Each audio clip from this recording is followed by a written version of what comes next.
there, fellow Patriots. Welcome back to our channel. Welcome back to Patriots of the American Republic. Got another episode. Apologize I haven't been here in a couple of weeks. Just a lot of things going on. Really busy. And honestly, I just can't keep up with President Trump. Every day there's some major announcement coming up. It's either him doing something or the left reacting to it and breaking down and having meltdowns, right? So anyhow, let's go ahead and get into it. On our last two videos, we talked about wasteful government spending, and we also touched on the significance of D.O.G.E, right, which is the Department of Government Efficiency. One thing we pointed out in that segment is how no regular person would or should be against the finding of wasteful government spending and cutting back or cutting down or even eliminating the government taking more of our hard-earned money. In fact, I said only elites and the corrupt would be against such a movement, right? Those who are in power and getting direct benefits would be the ones who would complain the most, I would imagine, right? Now, over the last, month, we have watched top Democrats cry and complain about Elon and D.O.G.E and have sent their minions to parrot their fear-mongering talking points about, different types of things in order to continue brainwashing those who can be brainwashed, right? Fear-mongering regarding Social Security, Medicaid, all this stuff, your personal information being viewed by others, all of this nonsense, right? Now, although some are still falling for the left scams, a large majority of the country is thankfully not falling for it, and we're going to go over all these different topics within this segment. So let's go ahead. Let's start off with small government. I'm going to title this section Small Government. So as usual, I like to set the tone and show where Democrats used to be and then contrast it to where they're at now. Now, Democrats used to be about small government, limiting government overreach, and obviously government spending. Last time I showed a clip of Bill Clinton talking about it, but I think a montage of some other prominent Democrats might do better for the video that we're doing today. So let's go ahead and check that out. This report tells us how to cut waste, cut red tape, streamline the bureaucracy, change procurement rules, change the personnel rules, and create a government that works better and costs less. I've read it, and where it says the president should, the president will. Among the 800 recommendations, eliminating 12% of the federal workforce, merging some government agencies like the FBI, the DEA, and the Bureau of Alcohol, Tobacco, and Firearms, closing hundreds of government offices outside Washington. From the day I took office, one of the commitments that I made to the American people was that we would do a better job here in Washington in rooting out wasteful spending. We thought that it was entirely appropriate for our governments and our agencies to try to root out waste, large and small, in a systematic way. It means cutting some programs that I think are worthy, but we may not be able to afford right now. A lot of the action is in Congress and legislative, but in the meantime, we don't need to wait for Congress in order to do something about wasteful spending that's out there. We haven't seen as much action out of Congress as we'd like, and that's why we launched on our own initiative the campaign to cut waste. And we're going to keep on finding every possible way that we can do that, even if Congress is not acting. There you go. So as you can see, being fiscally responsible and cutting down government waste wasn't or isn't a Republican thing. No, it's a common sense thing. All of us have to manage our budget and live within our means, or else, we run into serious consequences. The government is supposed to run the same, or it should run the same. They shouldn't be able to keep raising taxes whenever they deem it necessary, nor should they just be able to print money whenever they want to fund a pet project. Prominent Democrats actually went on a tirade protesting against Elon and D.O.G.E, doing exactly what these prominent Democrats just finished talking about way back when. And we cannot allow Elon Musk and a small group of people to save Americans' tax dollars from being wasted on drag queen story hour over in third world countries. Secretly, behind closed doors, take away our privacy, take away our dollars, take away everything we have. We are going to fight this fight. I am going to stand with you in this fight, and we will win. Okay, brace yourself because there is some mega cringe coming in 3, 2. We will win. We will win. We will win. We will win. Okay. No one elected Elon Musk to nothing. That's right. Not one Democrat in America voted for Elon Musk. Not one. Not one Republican in America voted for Elon Musk. It's all Elon's fault. This will be a congressional fight, a constitutional fight, a legal fight. In order to stop cutting government waste. That's what they're upset about. And on days like this, a street fight. Yes, we will stand. That's what communists do. They organize useful idiots into angry mobs to threaten and intimidate normal people in whatever country it is they're trying to overthrow because, well, normal people don't want anything to do with the commies. These people are insane. Anyone with common sense would think to themselves, they would know. Anyone other than elitists protesting against less government spending makes absolutely no sense. Like, it doesn't sit logically in my head why anyone would protest this, again, other than the corrupt and the elitists, right? I mean, aren't these the same folks that supported hiring 80,000 IRS agents to audit you? But now they have an issue with them being audited. Oh, now they don't like audits and investigations, right? Unfortunately, not everyone has common sense. As we can see in this next video, there are actually a group of people that obviously don't have it. And I don't know if they're actually there protesting this or if they were paid and hired. I can't tell, but I can only go by face value. So let's check this out. And this is a real video of one of the latest protests that the Marxist Democrats have organized against Doge. I assure you this is not a joke. I mean, I guess these people are a joke, but they're unintentionally a joke. This is real. We'll fight against Doge. We'll fight Elon Musk. No Elon's kept within our walls. We'll fight from dawn to dusk. Oh, which side are you on? Which side are you on? So I rest my case in proving these people don't have common sense or musical talent as well, right? So I just don't understand, why are these people protesting though? You know, unfortunately, the Democrats, along with their minions, have tried to create fake news and fear-mongering by telling the public that Elon Musk is going after their Social Security.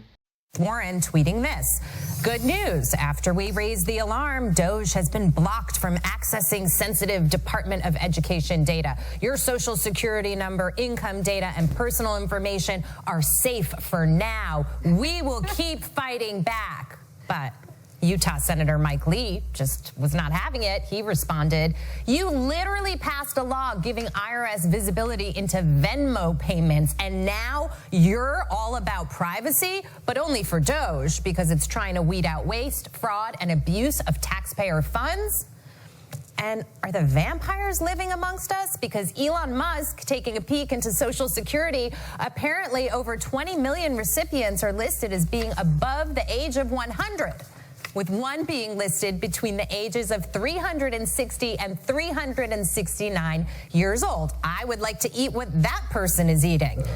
Senator Mike Lee letting Elizabeth Warren have a dose of common sense, right? But thankfully, our White House press secretary informs the media exactly what Elon is finding. And the fraud claims. Elon Musk in the Oval yesterday gave us some information on that. We're just wondering if there's some proof, evidence. Is the White House willing to share evidence of those fraud claims, or can Elon Musk come to the briefing room and share material evidence of what he's talking about? Sure. I would love for Elon Musk to come to the briefing room. That's why we had him go to the Oval Office yesterday, where I think he provided great answers. He was speaking in layman's terms, speaking common sense to all of you in the media, but also to Americans at home. But I would say especially to all of you in the media, because I think it's a real fallacy that there's this alleged lack of transparency when it comes to Doge. President Trump and Elon Musk have been incredibly transparent on what Doge is doing. There is an X account with the Doge handle. They are tweeting out what they are doing on a daily basis. They have a website where they are posting the receipts of the contracts that they are reviewing and the payments that they have stopped from going out the door. The secretaries of our departments have stopped from going out the door. And I would also say that before it was Elon Musk making our government efficient and accountable, it was some unnamed bureaucrat that none of you knew. Elon Musk is the richest man in the world. He is also now one of the most highly scrutinized men in the world alongside President Trump because of what he's doing and the access that he is allowing. So there's great transparency. As for the actual receipts, we are happy to provide them. And I actually brought some today because all of you know I love to bring the receipts. We have contracts upon contracts that we can send and provide this information to you. Let me be very clear. We are not trying to hide anything. We have been incredibly transparent and we will continue to be. These are screenshots of contracts that DOGE found across our government. This is a DEI contract, $36,000 for U.S. citizenship and immigration services. That is against the president's policies and his America First agenda. This is a $3.4 million contract, a council for inclusive innovation at the U.S. Patent and Trademark Office, Department of Commerce, another DEI contract that DOGE identified. I can continue to go through these. Oh, I love this one. $57,000 for climate change in Sri Lanka. What is this doing to continue the interests of the American people? Absolutely nothing. These are the line items across the federal government that DOGE is identifying daily. They're moving very fast. There's a lot of paper that we can show you, but we're happy to do it. This administration has been more than transparent about what DOGE is doing. So as you heard, these are just some of the wasteful spending that Elon is finding, and we covered some of the government's wasteful spending in prior segments, right? But in addition to that, right, Elon is looking at fraud within Social Security, as the prior video that we saw, where there are people that are, it seems like they're still alive beyond 100 and some odd years old, right? And still receiving Social Security benefits. So, right, he's taking a look into those types of things. Now, one talking point that Elizabeth Warren told it in one of those prior videos that we just finished seeing was that no one elected Elon Musk, right? So Stephen Miller, the boss, the guy's phenomenal. I've been watching him for, at least 8-10 years now. Stephen Miller has the perfect response for such stupidity.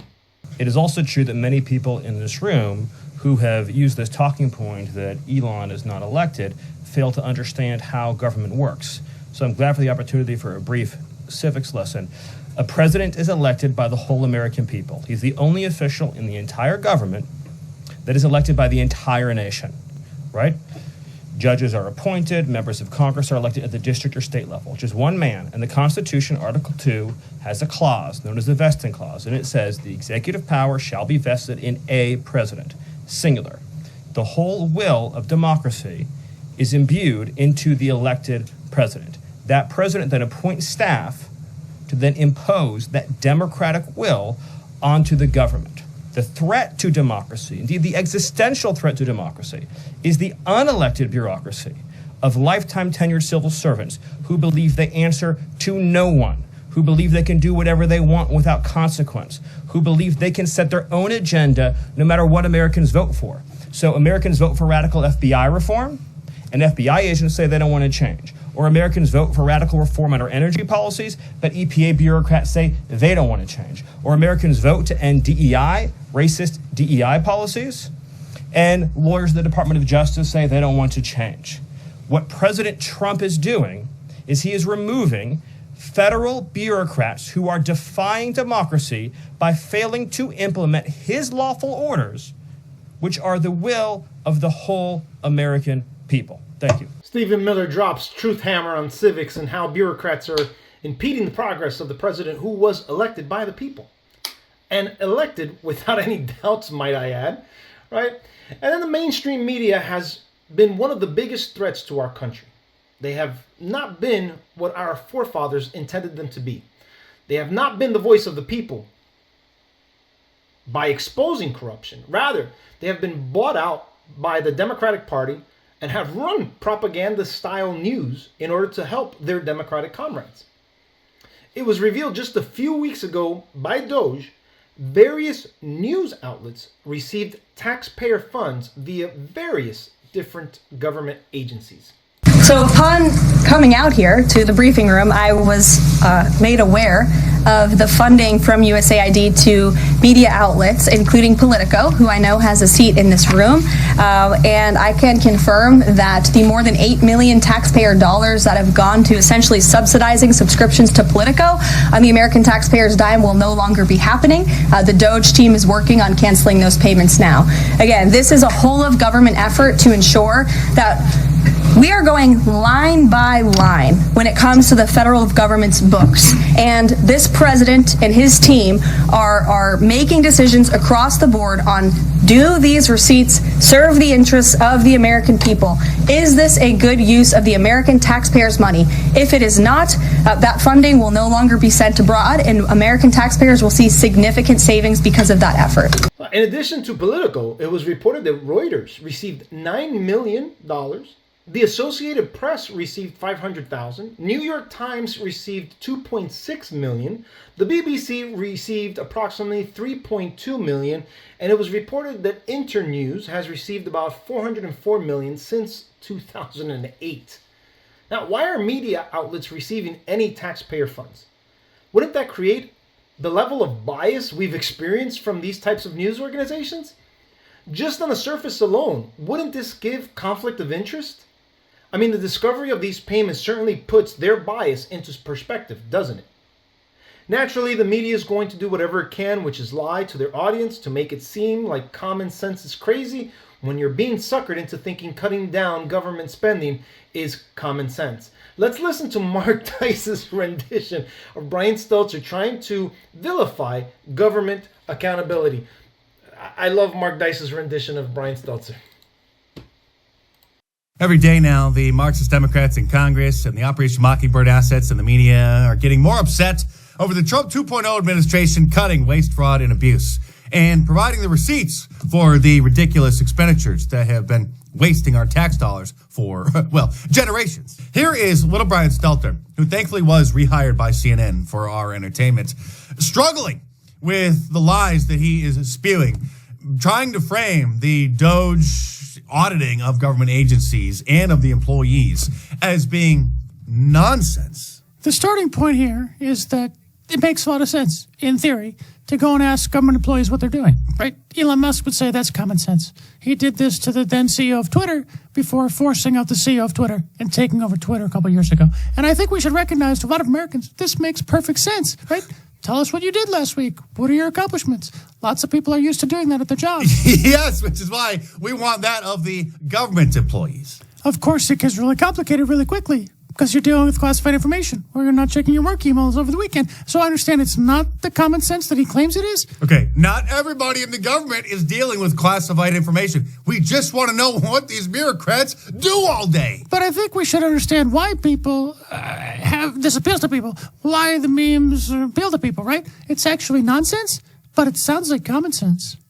That's very clever, little Brian. It's nonsense, but it sounds like common sense. Which nonsense is millions of government employees who have little to no accountability, and the Democrats, the media, freaking out when they're just simply asked to report what it is that they're doing. Imagine that. I don't. First of all, really funny by Mark Dice, but how hard is it to name 5 things that you did last week? I mean, that's one thing per day. I mean, at any normal given job, you do more than one thing per day. But anyhow, as many of you heard by now, due to the massive cuts being done, thanks to the efforts of DOGE, Elon Musk and President Trump have been discussing the possibility of giving back an additional $5,000 to every eligible, tax-eligible credit American. You'd think this would be a good thing and something everyone can get behind, but not these left-wing elitists. Here's another example of left-wing propagandists trying to argue how giving a tax credit is not doable because the state of debt that we're in. Fraud and abuse. And by the way, James, I hope that he is. I don't like the approach, but I like the fact that something's being done. There is no money in the till. We owe $36 trillion. We owe $106,000 each. So whatever the savings ought to be, it's not like President Trump's doing us a favor by giving us 20%. Everything ought to go to the debt because the Peterson people say by 2050, 50% of all revenue is going to go to satisfying interest on the debt. We should be paying the debt. Your response?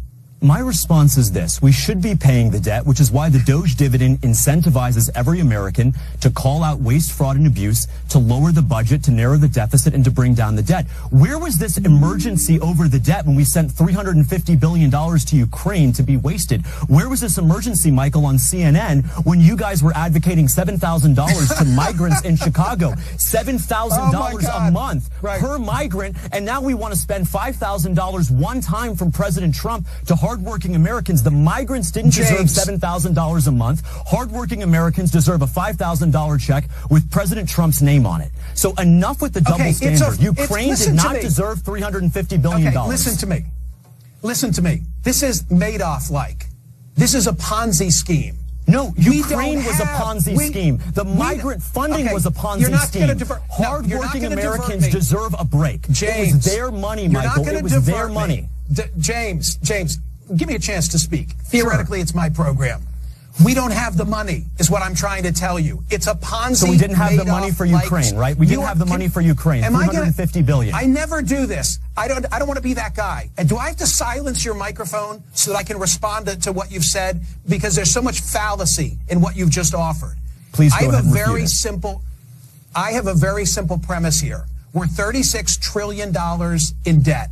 It's a fraud. As much as I want to see us cut waste, fraud, and abuse, it is an absolute fraud to say to the American people, because of what Musk is doing, we have $5 grand to give each of you. The only way we have $5 grand is if we're borrowing it, because we're that far in debt. I'm trying to meet you halfway, which is simply to say, what a good thing that finally we're going to look at waste, fraud, and abuse, albeit it shouldn't be in this haphazard fashion. But let's at least be honest with the American people that whatever we quote-unquote save, we already owe. Now I'm going to give you 30 seconds to respond, and then I'm going to say see you later. Go ahead.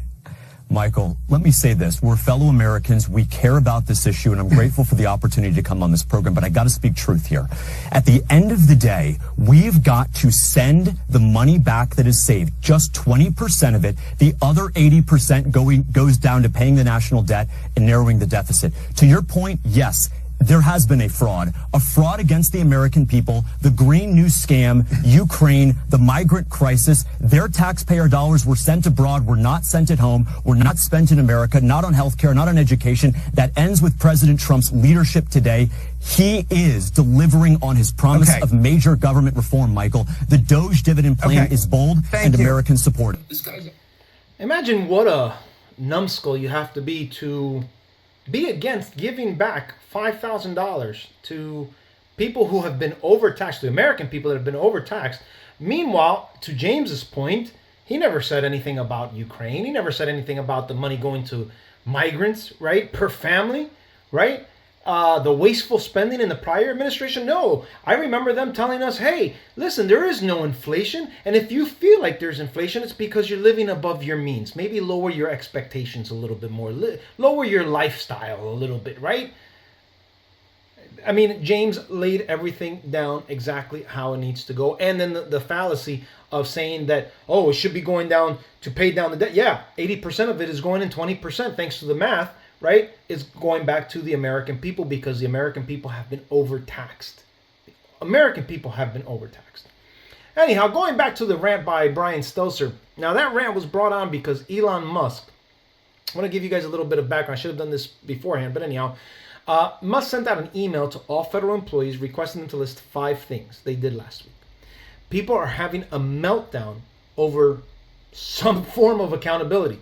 I mean, 5 things they did in the prior week should be an extremely quick and relatively easy thing to do unless, of course, you're not doing it.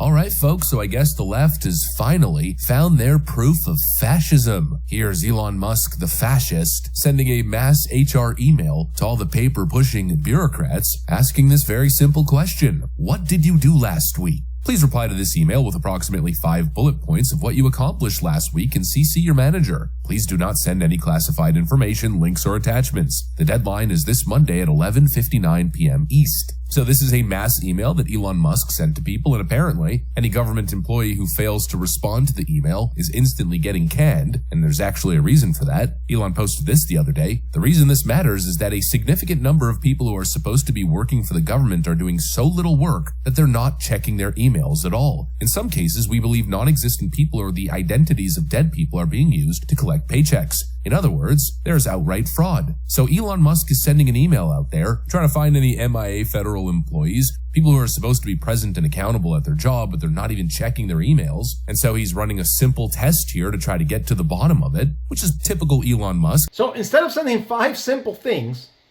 this person that I'm about to show you decides to waste time on contacting CNN, booking a segment with them to complain about it, instead of just taking 5 minutes to type what they did, five bullet points of what they did the prior week. I mean, I don't really understand this clown world that we live in. These bureaucrats are so entitled that this one ran to CNN for a live interview to complain about the email that Doge sent out, just asking for a list of 5 simple things that they did in the last week. First, just tell us about this email and what it was like receiving it and what you all have talked about after getting it.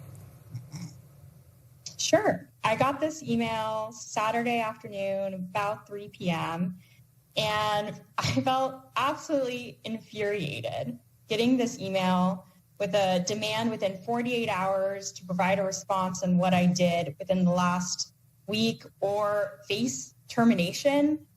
This is clearly an attempt from Elon Musk to harass and bully and intimidate the federal workforce, which is part of his broader plan to gut the federal workforce and privatize public sector services to ensure that corporations like his own can get more profit. And that makes me really angry, and my coworkers as well. Only a government employee would get upset when their boss sends them an email, asking them a couple of simple questions about what it is that they've been doing. Listen, I've worked for the private sector my entire adulthood, and at any time my boss requests a list of my accomplishments, I am required to provide it without crying about it. Why do these people think that they can't be held accountable by the American people? By the way, there's a side note. The same people crying about cutting or downsizing the government were totally okay with firing people who didn't take the jab, right? So just the level of hypocrisy is just absurd. But, after seeing all these various examples, there are a number of takeaways that I see, and I'm just going to list them out here. I'm going to list off 5 bullet points. Number 1 is that we're being taxed way too much, and I've always felt that, but even more so now.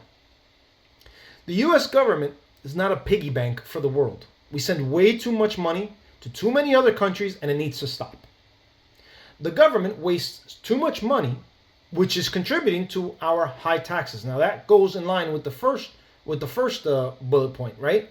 If you lower government spending, then we shouldn't be taxed as much. If you decrease the amount of spending, government spending, especially with the money that gets sent abroad, we wouldn't get taxed as much, which means what? More money in our own pocket. We could save more, we could do things, we could save up more, we could pay, our children's colleges, right? Instead of having them to take out some type of a loan or us taking it out for them or whatever the case may be, right?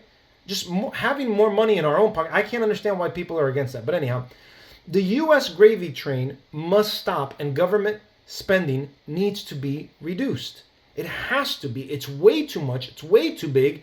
And let me tell you something. If you've got 5 people sitting around doing nothing or minimal work, that's wasteful spending. That doesn't work in the private sector. I can't sit here and not do my job, right, when I'm on the clock. I've got to be able to produce, and I've got to show the production every single week. As a matter of fact, I show production of what I did, right? So it's got to stop, especially if people are getting paychecks for people who are dead. That is fraud. I mean, all types of fraud should be dealt with, right? I think it was in one of our prior segments, Jesse Water had talked about how there was like $4 billion or $5 billion that the U.S. loses on fraud alone. I thought it was credit card fraud, but as I'm looking at these specific details, no, I'm sure that The credit card fraud has nothing to do with the government, but I would imagine there's some type of a write-off that corporations do with these types of fraud. No, but they're specifically talking about government fraud. It's just unbelievable. Last bullet point: if you cannot do your job, you need to go. That is true for the private sector. That should also be true for any government job. If you cannot do your job and you cannot show your accomplishments, you need to go. It's just that simple. But I think Stephen Miller, again, the boss, doesn't mince words. And he just tells things like it is. Let's see this last video.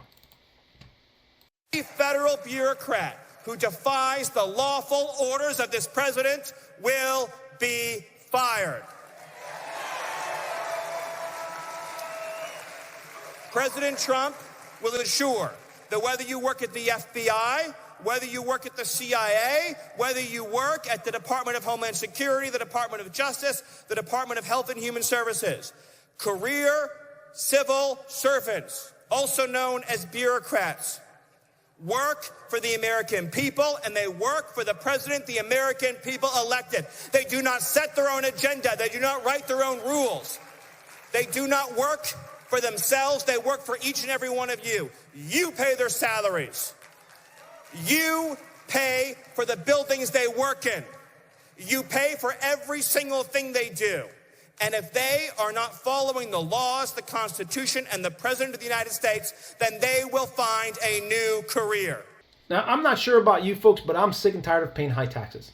I think taxes to run the government, fund the military, pay certain services like police, fire department, teachers, etc. is fine. But sending millions and billions abroad or giving it as a reward, quote unquote, to non-citizens who broke the law is absolutely insane.